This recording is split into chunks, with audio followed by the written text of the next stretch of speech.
ain't tryna, I ain't tryna, I ain't tryna. Yeah, ain't tryna be cool like you. Wobbling around in your high heel shoes. I'm clumsy, made friends with the floor. 2 for 1, you know a bitch by 4. And 2 left feet, you know I always drop. First thing a girl did was a bop. And the whole damn cake and the cherry on top.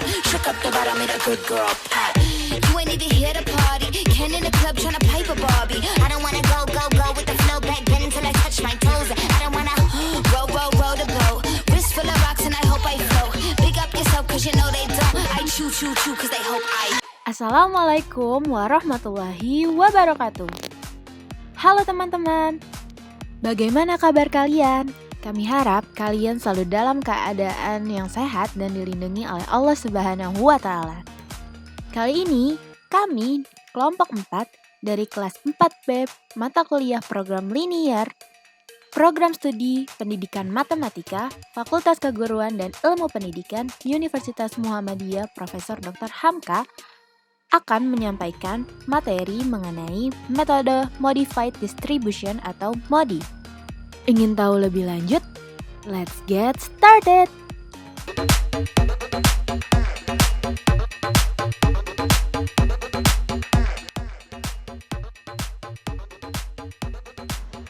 Pengertian MODI. Apa itu MODI? Modified Distribution Method atau yang biasa disebut metode MODI merupakan sebuah metode yang menyediakan solusi biaya minimum dari permasalahan transportasi sebuah perusahaan. Nah, MODI juga merupakan hasil pengembangan dari metode stepping stone. Metode ini dipakai untuk meminimalisasikan biaya transportasi yang harus dikeluarkan perusahaan atas transaksi pembelian suatu komoditas dari suatu sumber ke berbagai macam tujuan. Salah satu syarat dari perhitungan MODI yaitu total sel terisi harus berjumlah baris ditambah kolom dikurang 1. Untuk mencari nilai sel bukan baris berdasarkan metode MODI, dilakukan dengan cara menambahkan suatu baris. Katakanlah, KJ yang menyatakan nilai setiap kolom K1, K2, K3 sampai KJ dan menyatakan satu kolom. Katakanlah RI yang menyatakan nilai setiap baris R1, R2, R3 sampai RI. Nilai KJ dan RI yang dicari hanya untuk sel baris atau jumlah sel basis sama dengan M ditambah N dikurang 1. Dengan menggunakan rumus RI ditambah KJ sama dengan CIJ sama dengan biaya angkut per satuan dari tempat asal I ke tempat asal tujuan J. Sedangkan untuk mencari nilai sel bukan basis yang menggunakan rumus CIJ dikurang RI dikurang KJ, langkah awal metode MODI dapat dimulai dari tabel awal metode NW, corner, maupun tabel awal metode biaya minimum. Selanjutnya ada langkah-langkah metode MODI. Dalam metode MODI terdapat 8 langkah-langkah untuk menyelesaikannya. Yang pertama, menentukan tabel awal yang visible dengan menggunakan salah satu dari 3 metode, yaitu Northwest Corner Method, Least Cost Method, and Vogel's Approximation Method. Yang kedua, menambahkan variabel RI dengan variabel KJ pada setiap baris dan kolom. Yang ketiga, mencari nilai RI maupun KJ untuk setiap sel atau kotak basis dengan menggunakan rumus RI ditambah KJ sama dengan CIJ, di mana dihitung pada jalur terpakai. Yang keempat, kemudian anggap RI itu sama dengan 0 pada baris pertama atau baris pertama itu memang selalu diberi nilai 0. Selanjutnya, langkah kelima yaitu menghitung semua nilai sel atau kotak yang tidak terisi atau kosong dengan menggunakan rumus CIJ dikurang RI dikurang KJ. Yang keenam, menentukan sel atau kotak yang akan masuk basis dengan memilih nilai sel yang bukan basis yang memiliki nilai negatif terbesar. Kemudian kita membuat close path-nya. Yang ketujuh, tabel optimum tercapai apabila sel bukan basis semuanya tidak memiliki nilai negatif. Yang terakhir, ke-8, Apabila nilai belum optimum juga, maka ulang perhitungan dari langkah kedua sehingga ditemukan tabel optimumnya. Selanjutnya contoh soal. Contoh soalnya yaitu perusahaan elektronik PT Subatsa mempunyai 3 pabrik di Jakarta, Surabaya, Tangerang dengan kapasitas produksi tiap bulan masing-masing 90 ton, 20 ton, dan 40 ton dan mempunyai 3 gudang penjualan di Gudang Ambon, Bali, Medan dengan kebutuhan tiap bulan masing-masing 30 ton, 70 ton, dan 50 ton. Biaya pengangkutan setiap ton produk dari pabrik JST ke gudang ABM adalah sebagai berikut. Nah, di sini sudah masuk biaya pengangkutannya. Lalu di tabel ini juga sudah masuk diketahui dari soalnya, yaitu kapasitas dari setiap gudangnya, yaitu Jakarta, Surabaya, dan Tangerang. Lalu juga ada permintaan dari setiap gudang tujuan. Jadi di tabel ini sudah masuk diketahui dari soal-soal tersebut. Selanjutnya kita masuk ke langkah penyelesaiannya. Yang pertama itu kita menggunakan metode solusi awal less cost method. Dalam less cost method kita menggunakan biaya terendah. Sekarang langsung aja ke tabelnya. Kita fokuskan tabel yang tengah ini ya, kotak-kotak tengah ini. Nah, di sini ada kotak-kotak kosong yang akan nantinya kita isi menggunakan less cost method. Nah, selanjutnya dari tabel-tabel yang tengah ini kita lihat yang mana biaya terendahnya. Kita temukan biaya terendahnya yaitu 5. 5 di sini yaitu antara kapasitas 20 dan juga biaya permintaan 50. Di antara kapasitas dan permintaan kita lihat yang mana yang terendah, nilai terendahnya. Nilai terendahnya itu 20. Maka kotak yang kosong di sini kita isi dengan 20. Lalu karena 20 sudah terpakai, maka 20 di sini kita silangkan karena sudah habis terpakai. Lalu kotak-kotak yang di sebelahnya kita silangkan juga karena sudah tidak bisa terpakai. Lalu setelah itu 50 di sini kita kurang dengan 20, maka menjadi 30. Oke, langkah selanjutnya kita mencari lagi biaya terendahnya. Biaya terendah selanjutnya yaitu 7 dolar. Nah, 7 dolar itu di antara kapasitas 90 dan juga permintaan 30. Dari kapasitas dan permintaan yang kita lihat lagi yaitu nilai terendahnya. Nilai terendahnya itu 30, maka kotak di sini kita isi dengan 30. Lalu karena 30 sudah terpakai, maka kita silangkan. Dan kotak yang di bawahnya kita isi dengan silang saja karena sudah tidak bisa terpakai. Selanjutnya 90 di sini 90 kita kurang dengan 30 menjadi 60. Nah, sudah, selanjutnya tersisa 4 kotak nih. Kita lihat lagi biaya terendahnya itu yang mana. Kita temukan itu 9 ya, biaya terendahnya. Lalu 9 dolar ini di antara kapasitas 40 dan juga 70. Nah, di antara kapasitas dan permintaan yang nilai terendahnya yaitu 40. Maka di sini kita isi dengan 40. Setelah itu, karena sudah dipakai 40, maka 40 di sini kita silang saja karena sudah habis terpakai. Dan kotak sebelahnya kita silangkan juga karena sudah tidak bisa digunakan. Jangan lupa 70-nya dikurang dengan 40 menjadi 30. Nah, tersisa 2 kotak nih. Kita lihat yang paling terkecil di antara keduanya yaitu biaya 10 dolar. 10 dolar itu antara 60 dan juga 30. Nah, kita lihat antara kapasitas dan permintaan yang terendah itu yang mana? Permintaan kan? Maka di sini kita isi dengan 30. Setelah itu 30 kita silangkan saja karena sudah habis terpakai. Nah, tersisa 60. 60 yang tadi kita kurang dengan 30 menjadi 30. Setelah itu tersisa 1 kotak nih. Nah, 30 dan 30. Maka di sini kita isi aja 30. Nah, sudah selesai, sudah terisi. Dari tabel yang sudah kita cari menggunakan list cost tadi, sekarang kita optimalkan dengan metode MODI. Di metode ini ada beberapa rumus yang kita gunakan. rumus yang pertama itu adalah RI plus KJ sama dengan CIJ. Nah, RI ini untuk pabrik, KI ini untuk gudang, CIJ ini untuk biaya distribusi dari setiap pabrik ke setiap gudang.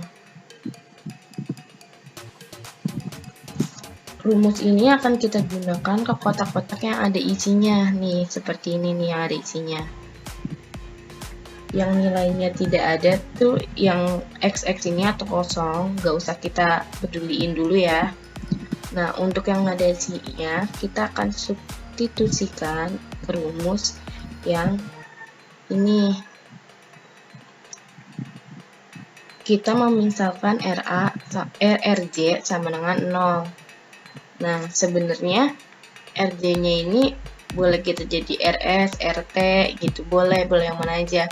Nah, ini RJ-nya kita kalau Jakarta ini kita misalkan D, Surabaya kita misalkan S, Tangerang kita misalkan T, Ambon kita misalkan A, Bali kita misalkan B, Medan kita misalkan M, seperti itu.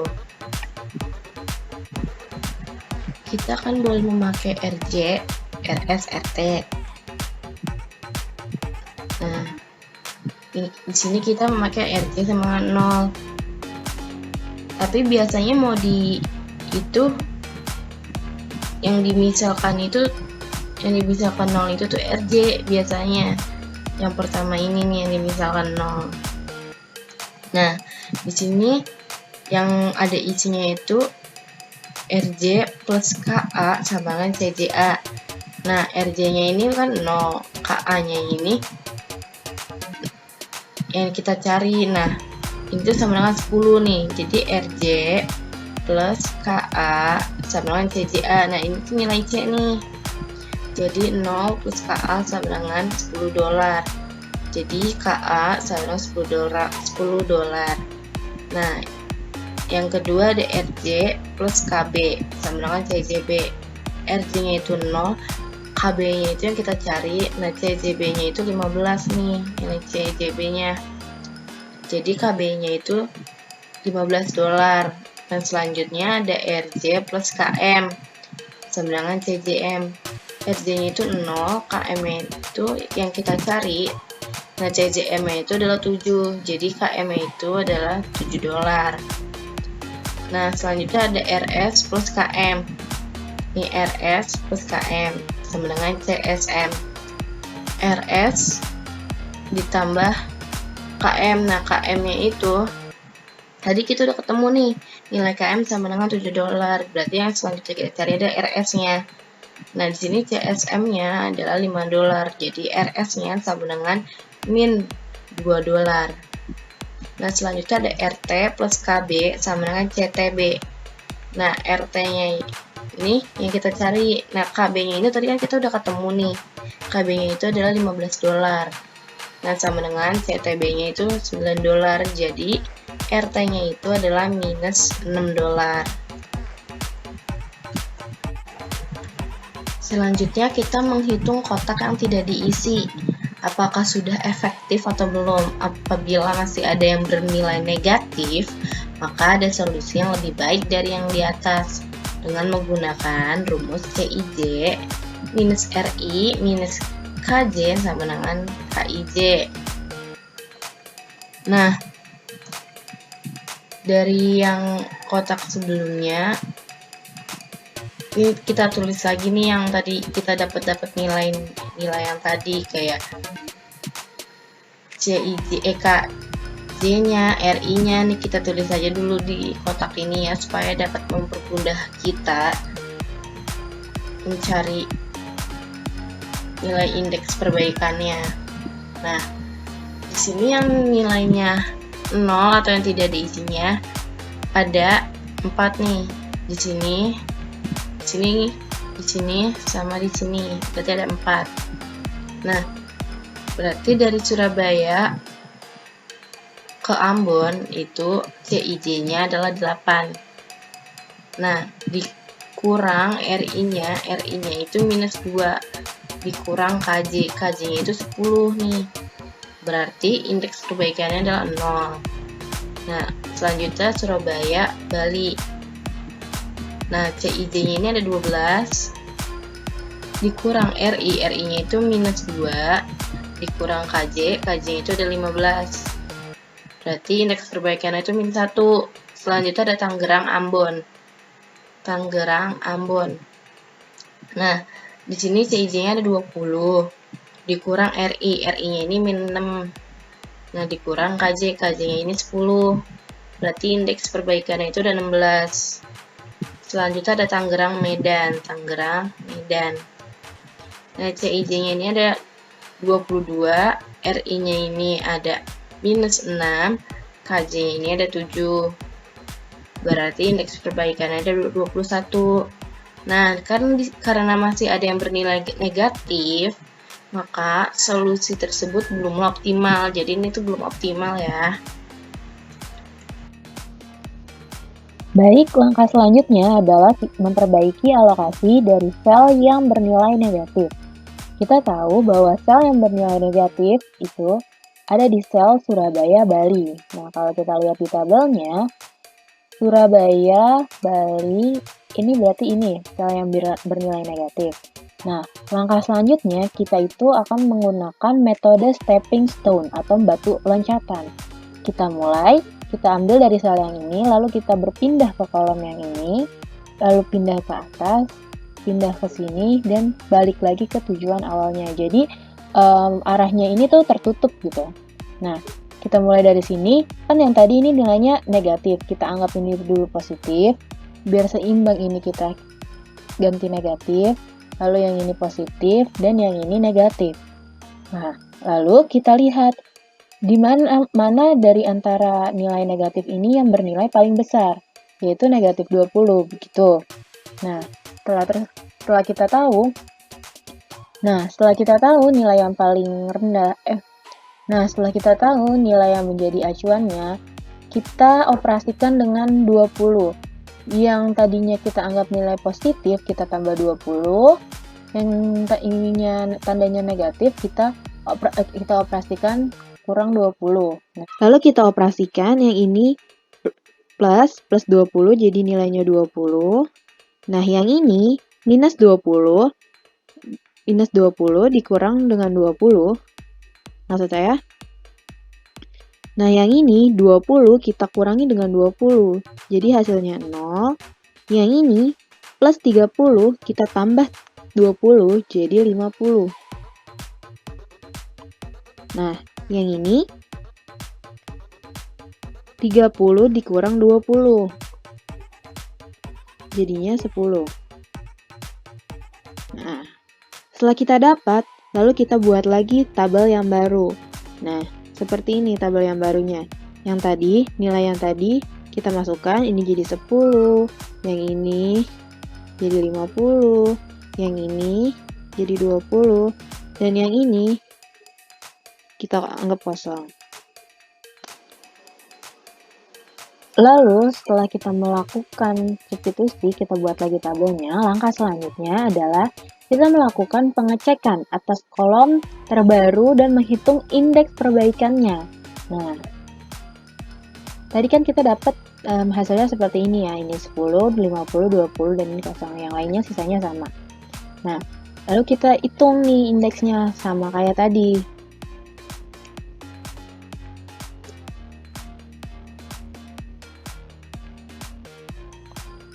Nah, caranya kita menghitung indeksnya itu dengan rumus E sama dengan C dikurang U dikurang P. Nah, kita menghitung kolom yang nilainya itu kosong. Jadi kita anggap ini kolom 1, kita anggap ini kolom 2, yang ini kita anggap kolom 3, yang ini kita anggap kolom 4. Kita coba hitung dulu kolom yang pertama. Kolom yang pertama, nilai E-nya berapa? Lihat C-nya berapa? C-nya itu 8. 8 dikurang U. U-nya itu berapa dia? Minus 2. Minus 2 dikurang V. V-nya berapa? 10. V-nya 10, kita tulis di sini. Berapa hasilnya? 0. Lalu kita hitung kolom yang kedua.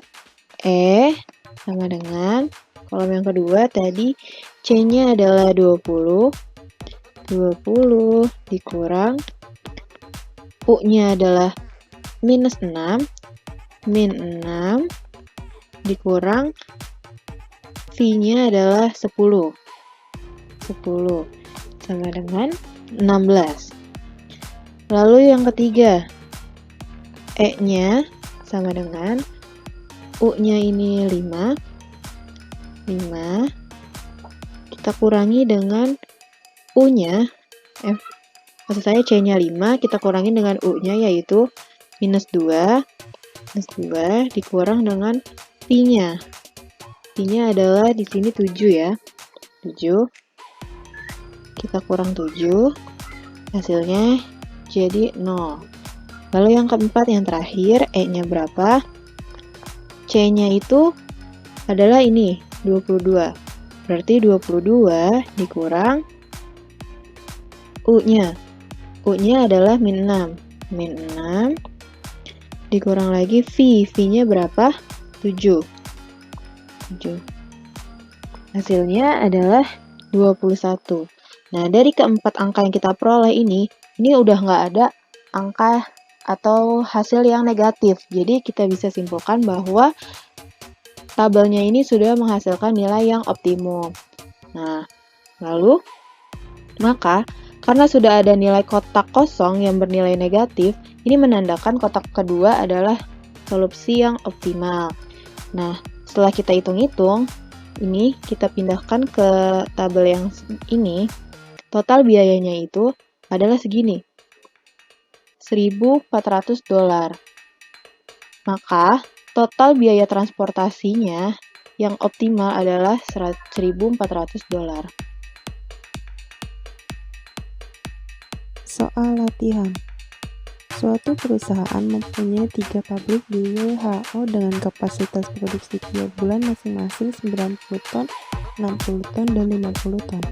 Dan mempunyai 3 gudang penjualan di A, B, C dengan kebutuhan tiap bulan masing-masing 50 ton, 110 ton, dan 40 ton. Biaya pengangkutan setiap ton produk dari pabrik WHO ke gudang A, B, C adalah sebagai berikut.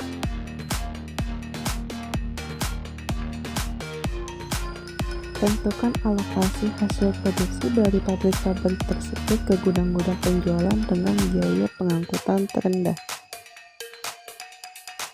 Langkah pertama yang harus dilakukan yaitu isilah tabel pertama dari sudut kiri atas. Biaya pengangkutan dari pabrik W ke gudang A adalah 20.000, sedangkan biaya pengangkutan dari pabrik W ke gudang B adalah 5.000. Lakukan dengan cara yang sama untuk mengisi tabel-tabel yang masih kosong dengan melihat tabel yang tertera pada soal. Perhatikan pojok kiri atas pada tabel berikut. Kemudian perhatikan kapasitas pabrik W dengan kebutuhan gudang A. Kapasitas pabrik W yaitu 90 dan kebutuhan gudang A yaitu 50. Pilih angka terkecil dari 90 dengan 50. Kemudian tulis pada tabel pojok kiri atas. Karena kebutuhan gudang A hanya 50 dan sudah terpakai semua pada pabrik W, maka kebutuhan gudang A pada pabrik H dan pabrik O adalah 0. Sedangkan kapasitas pabrik W yaitu 90 dan sudah terpakai pada gudang A yaitu 50, maka tersisa 40. Kemudian perhatikan tabel-tabel yang masih kosong dan pilih yang terletak pada pojok kiri atas, yaitu pada gudang B dan pabrik W. Lalu perhatikan kapasitas pabrik W dengan kebutuhan gudang B. Kapasitas pabrik W sebesar 40 dan kapasitas gudang B sebesar 110. Pilih angka terkecil dari 40 dan 110. Letakkan pada tabel pojok kiri atas. Karena kapasitas pabrik W hanya 90 dan sudah terpakai pada gudang A dan gudang B, maka kapasitas pabrik W pada gudang C adalah 0. Sedangkan kebutuhan gudang B yang semula 110 menjadi 70. Kemudian perhatikan kembali tabel-tabel yang masih kosong dan pilih mana yang terletak pada pojok kiri atas. Tabel yang terletak pada pojok kiri atas yaitu tabel yang terletak pada gudang B dan pabrik H. Perhatikan kapasitas pabrik H sebesar 60 dan kebutuhan gudang B sebesar 70. Pilih mana yang paling kecil di antara keduanya dan letakkan pada tabel pojok kiri atas. Karena kapasitas pabrik H-nya 60 dan sudah terpakai semua pada gudang B, maka kapasitas pabrik H pada gudang C adalah 0. Kapasitas gudang B yang semula 110 dan sudah terpakai pada pabrik W dan pabrik H sebesar 100, maka kapasitas gudang B yang tersisa adalah 10. Lakukan cara yang sama seperti sebelumnya dan didapat tabel seperti ini. Yang kedua itu menentukan nilai baris dan kolom. Pertama, baris pertama selalu diberi nilai 0. Nilai baris W sama dengan RW sama dengan 0. Nilai baris yang lain dan nilai semua kolom ditentukan berdasarkan persamaan. Nah, ini dia persamaannya. Hasilnya KA sama dengan 20 itu kolom A, nilai kolom A, dan seterusnya sampai nilai kolom C. Terus, langkah ketiga yaitu menghitung indeks perbaikan dan memilih titik tolak perbaikan. Nah, indeks perbaikan itu adalah nilai dari kotak yang kosong. Nah, ini dia. Kotaknya itu ada 4. WC, HA, HC, dan OA. Indeks perbaikan itu rumusnya CIJ dikurang RI dikurang KJ. WC indeks perbaikannya itu negatif 6, HA negatif 20, HC negatif 19, dan OA sama dengan 0. Nah, di sini negatif 20 sebagai titik tolak perubahan. Kenapa? Karena negatif 20 itu memiliki nilai negatif yang paling besar. Halo teman-teman, perkenalkan nama saya Nur Azizah Rahmah. Di sini saya akan melanjutkan penyelesaian latihan soal yang sudah dibahas sebelumnya oleh teman-teman saya. Oke, langsung saja penjelasannya. Seperti yang dibahas sebelumnya oleh teman saya, bahwa mencari indeks perbaikan gunanya untuk mendapat titik tolak perubahan. Syarat memilih titik tolak perubahan sendiri ada 2, yaitu yang pertama, kotak yang mempunyai indeks perbaikan negatif berarti bila diberi alokasi akan mengurangi jumlah biaya pengangkutan. Yang kedua, kotak yang merupakan titik tolak perubahan adalah kotak yang indeksnya bertanda negatif dan angkanya besar. Jadi, dari langkah penyelesaian sebelumnya bahwa minus 20 pada HA merupakan titik tolak perubahan sebab bernilai negatif dan angkanya besar, sehingga akan mempengaruhi penurunan jumlah biaya pengangkutan pada tahap 1. Setelah mendapatkan titik tolak perubahan, teman-teman dapat mengisi nilai-nilai dari indeks perbaikan pada kotak-kotak yang masih kosong. Setelah mengisi kotak-kotak yang masih kosong, teman-teman dapat memperbaiki alokasi pada tahap kedua. Maka didapat biaya pengangkutan untuk alokasi tahap kedua sebesar 2.260. Untuk langkah selanjutnya, teman-teman dapat menggunakan langkah-langkah sebelumnya untuk mencari hasil produk dengan biaya pengangkutan terendah. Teman-teman dapat melakukan cara berikut ini. Yang pertama, teman-teman dapat menggunakan tabel alokasi pada tahap kedua, tetapi tidak untuk kolom RI dan baris KJ. Sebab langkah pertama akan mencari nilai RI dan KJ yang baru. Sebelum melanjutkan langkah yang berikutnya, saya ingin mengingatkan kembali bahwa RI adalah nilai-nilai dari tempat asal, KJ adalah nilai-nilai ke tempat tujuan, dan CIJ adalah nilai-nilai dari tempat asal ke tempat tujuan. Baik, saya lanjutkan kembali langkah yang berikutnya. Setelah mendapat nilai RI dan KJ yang baru, teman-teman dapat mencari indeks perbaikannya yang bernilai negatif dan angkanya besar untuk dijadikan titik tolak perubahan. Berikutnya, teman-teman dapat memasukkan nilai-nilai dari indeks perbaikan ke dalam tabel kotak-kotak yang kosong. Lalu, teman-teman dapat memperbaiki alokasinya dari indeks perbaikan yang bernilai negatif dan angkanya besar. Maka didapat biaya pengangkutan untuk alokasi pada tahap ketiga sebesar 2070.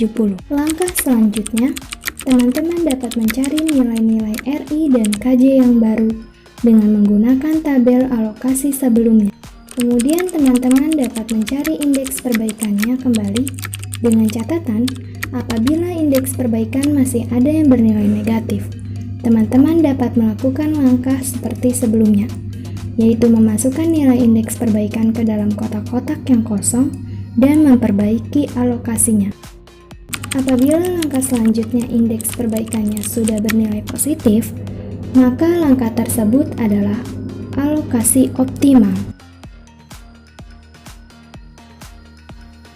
Dari penyelesaian yang ada, dapat disimpulkan bahwa alokasi tahap keempat merupakan alokasi optimal, karena indeks perbaikan pada kotak-kotak yang kosong pada tahap keempat sudah tidak ada lagi yang negatif. Sehubung dengan itu, hasil dari produksi dari pabrik-pabrik tersebut ke gudang-gudang penjualan dengan biaya pengangkutan terendah adalah 1.890. Jadi, langkah-langkah untuk mencari MODI atau Modified Distribution Method dengan biaya minimum dari permasalahan transportasi sebuah perusahaan adalah yang pertama, mencari nilai RI yaitu tempat asal dan KJ yaitu tempat tujuan. Yang kedua, mencari nilai indeks perbaikan untuk dijadikan titik tolak perubahan. Dan terakhir, memperbaiki alokasi. Sekian penjelasan dari kami tentang Modified Distribution Method. Kami berharap semoga teman-teman dapat mengambil manfaat dari video penjelasan kami. Jangan lupa like, komen, dan share video kami. Kurang lebihnya mohon maaf. Wassalamualaikum warahmatullahi wabarakatuh.